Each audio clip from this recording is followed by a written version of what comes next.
Hello again, it's MA. Thanks for stopping by.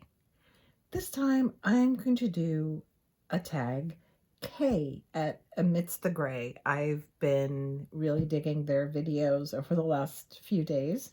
And there's a hashtag there called Coffee House Decks that I'm going to do today. I have a feeling this is going to turn into a mashup with Logan from Larkin Legends tag Deck Reconnect 2023, because I really was trying to pick decks in response to Kay's tag that are not the ones that I have been talking about, and things that I'm going to try to work with a little more going forward.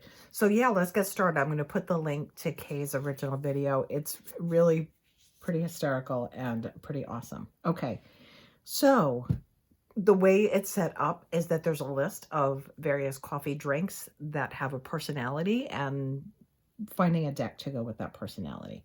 So the first drink on the list is espresso. Strong, punchy, and gets to the point. So for this one, the first thing I thought of is it needed to be a small deck, as well as fulfilling the needs. So I thought of the Sasuraibito Tiny Traveler, because it's small like a shot of espresso, but also it does give me that punch. For me, despite the simple illustrations, the punch of this deck is that I feel like, for me, it presents each card as an emotion, and that you really cannot escape that. So there's no avoiding what's going on when you pull a bunch of cards from this deck. My initial reactions are usually from the gut, and then I have to find the words after, if that makes any sense. Yeah. So that's the little shot of espresso, is the Sasuraibito, particularly the Tiny Traveler Small Edition. The next drink on the list is drip coffee. Simple, accessible, and gets the job done. So for this one, I picked a deck that's a little bit new to me. I recently picked up the Guided Hand Tarot, which is an indie deck, still available on Etsy, but I picked it up in a trade group. I picked it up secondhand. So I love collage decks. I have a kind of growing collection of collage decks. And why I picked this one up is a lot of the decks I do have are, I feel like I have to read them more intuitively because they're very busy. And I feel like every time I read with them, my eye alights on something different. And while that's great, this particular collage deck has a more direct, clear representation of kind of a standard card illustration. So for me, I've been using it for the last week or so, and I find that it's a good stand-in for just a standard, I tend to use Rider-Waite system. So it's just a stand-in for me of going from a standard deck to something that, yeah, kind of fits the bill. Is that like quick yet, not simple read. So that's what we've got for that one. Okay. Coffee beverage number 3, pour over coffee, where you need to take your time and it's worth it. So for me, that deck is the Lilifer Tarot. And it's taken me some time. I go back and forth with this deck. And initially, I have the Reclaim Oracle, which on the one hand, I really like the Reclaim, but I find that the Reclaim is a little one note. So I'm not sure where I fall with that one. And then this deck, when I first got it, I was a little bummed that it wasn't the same cardstock as the Reclaim. And even though it has more colors, it felt a little flat to me.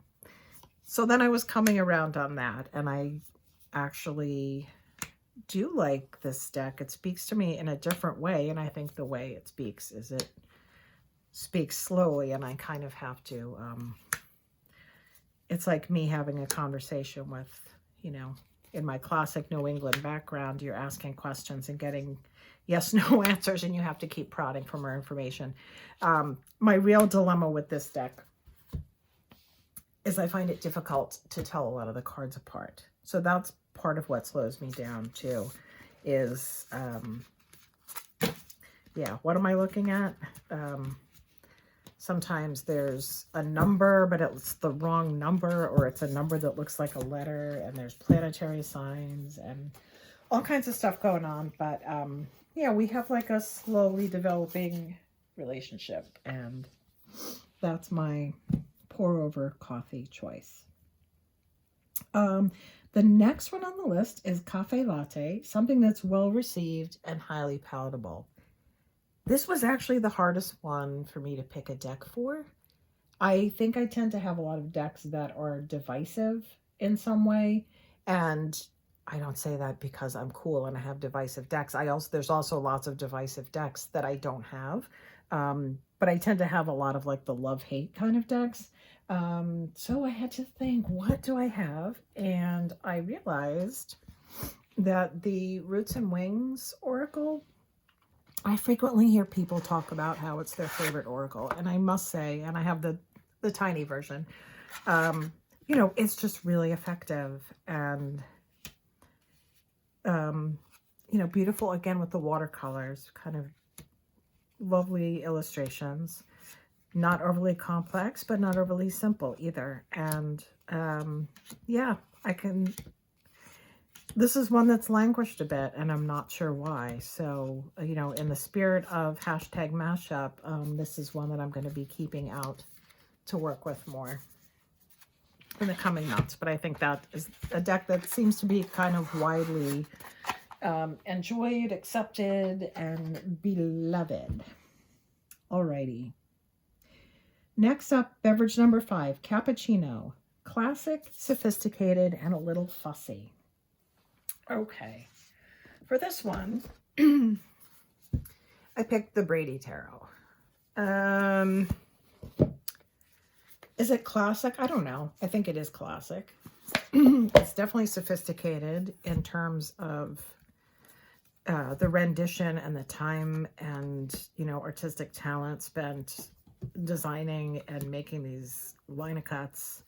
I also find it a little fussy in terms of, man, this gosh darn cardstock.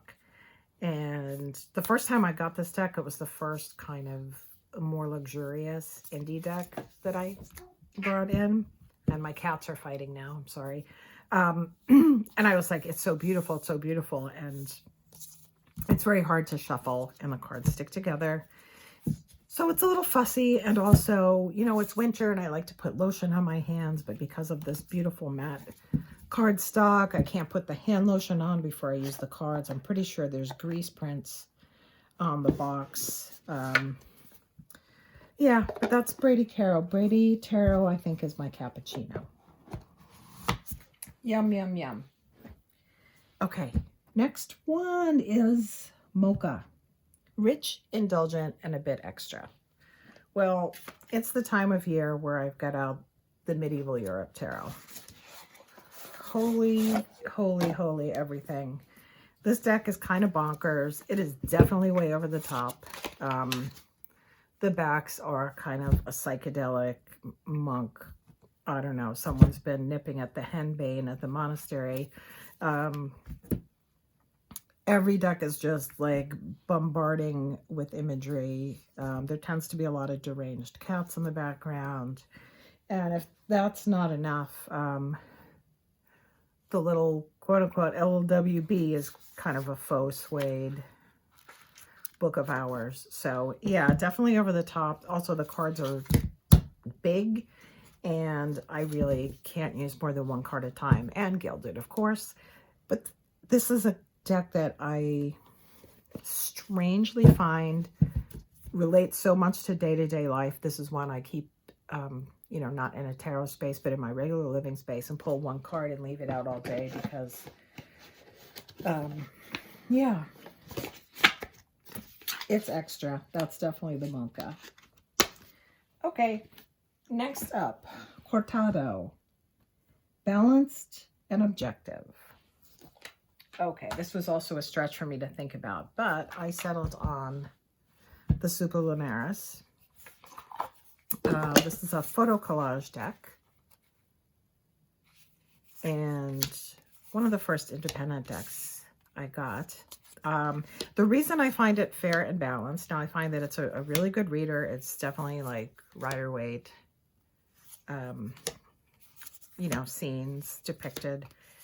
Even though these are photo realistic humans, I find this deck very cold. I don't emotionally attach to it really to any degree. And that actually is sometimes a really good thing. It's just kind of blunt and straightforward and tells it like it is. This is another one I tend to keep out, and you know, this is one I might bring to work with me. I find it's good for like career readings or just general day-to-day life readings. It is not emotional at all, and that can be super useful. So that's that one. We're up to number 8. The Panna puts you in your place, but with a hint of sweetness. Uh-oh, I left it in the other room. And here comes my cat. Hold on. Booby, you want to entertain everyone while I go get the deck? Okay, I'll be right back.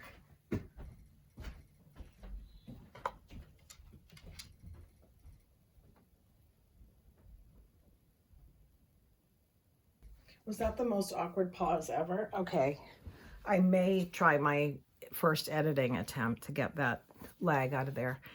Anyway, puts you in your place with a hint of sweetness. That for me is the Shadowland Tarot. Unlike the Superlunaris, which features real humans with whom I feel no emotional connection whatsoever, these creepy little beings feel like friends to me.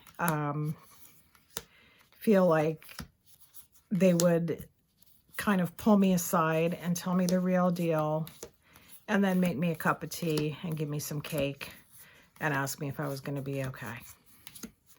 And that's how I get along with this world. That's that one. Again, one I don't use as much. Considering like how sweet and happy that deck makes me, I don't use it enough. So again, back to Logan's hashtag, to be reconnected with. Next, chai latte, warm and cozy and nurturing. I had to think about this one for a while. But I came up with the Threadbound Oracle. This deck, again, one I don't use as much. I picked this up and I started to think about the warmth and the nurturing bit of it. And I got really emotional. And then I was like, why do I not use this deck more? The fact that this is a book, I mean, I know that is cute and everything. But as someone who really, you know, I suppose many people can relate, took refuge in books and reading for a large part of my life. I find this very invitational. This, even just this cover with the book stacks. And I find that Cedar's decks always,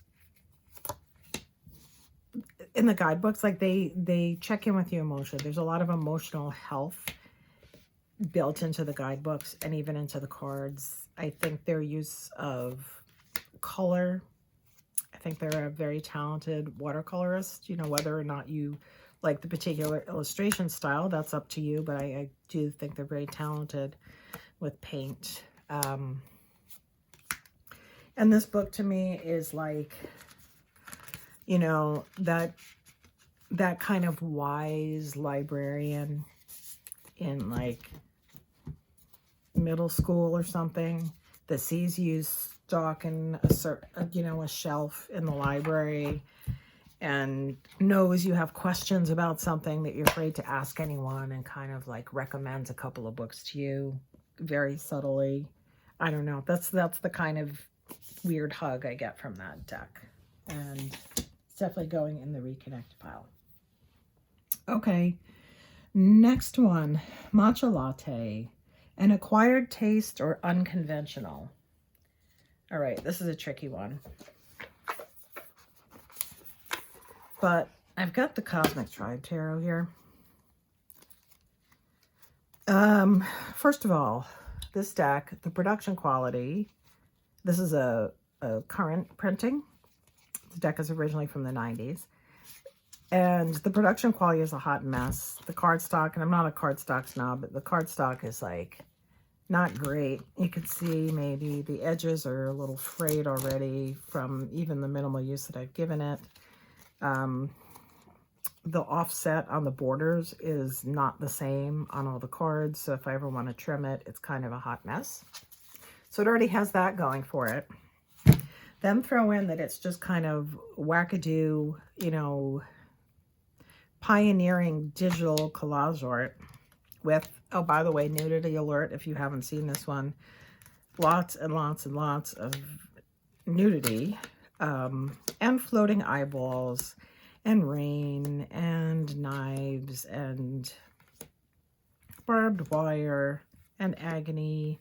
It's also thothy, which I don't read thoth, and that's why I kind of took a quick look through the guidebook and wrote some keywords here.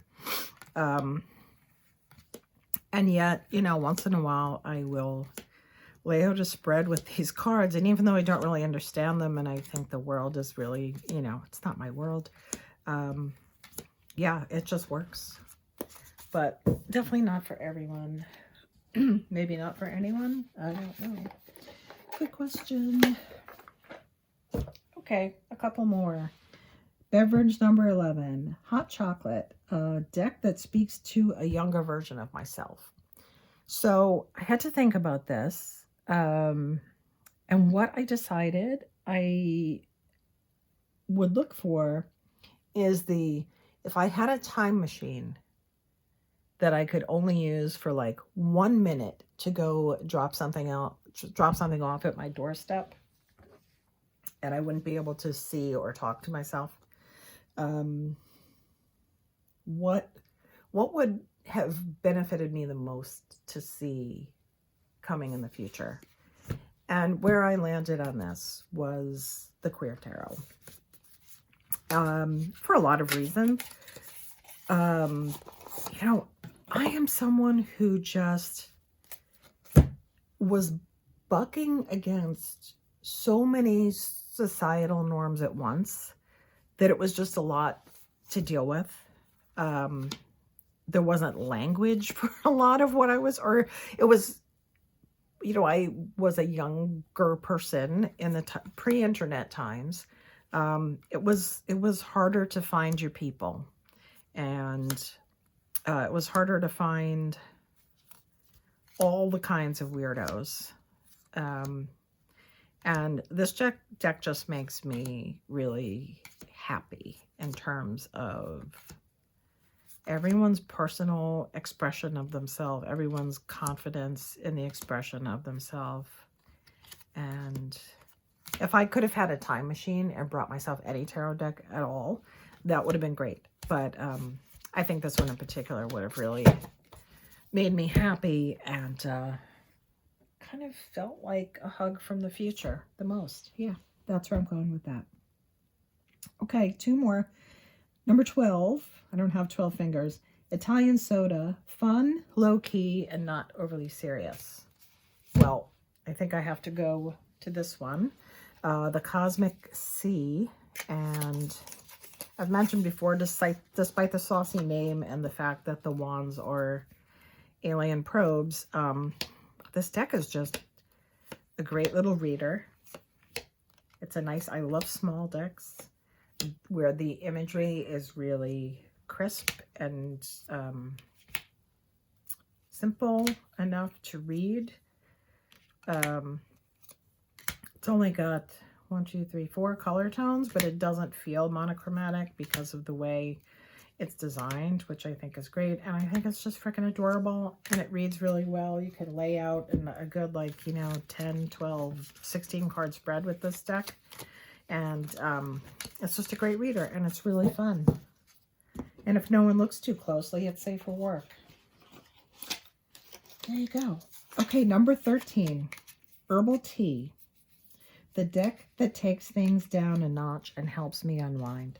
Well, I've been talking about the Herb Crafter, so although that was the obvious choice, I decided not to pick it. Instead, I'm going to go with the Forest of Enchantment that the book calls the Enchanted Forest. This is one of these decks that I did not expect to be using, but I used it for a couple of months at the end of the summer, and it was just really comforting and peaceful. It's not, I don't think it's a hug deck. It's not gonna give you like love and light readings or shy away from you know, bringing true readings, but there's something about the level of detail. The artist is a miniaturist. The level of details in the card, it's really easy to just fall into them. And this is another deck that made me slow down a little and take my time. And also one that challenged me in terms of, you know, I thought I was someone, I don't like nice decks. And again, I'm wrong about everything. So yeah, this is a nice kind of round out to what I usually read with. It's very calming for me. You know, maybe part of it is all the green coloring too. I'm not wild about the way, you know, some of the people are drawn, and it's a little bit, you know, it is like fairy tale without telling you what fairy tale it is, you know. So it's just kind of generically familiar. So yeah, that's my herbal tea deck. And that is the coffee shop decks. And I hope you'll go watch Kay's video because I thought it was really fun. And that's it for now. Thanks for watching if you did.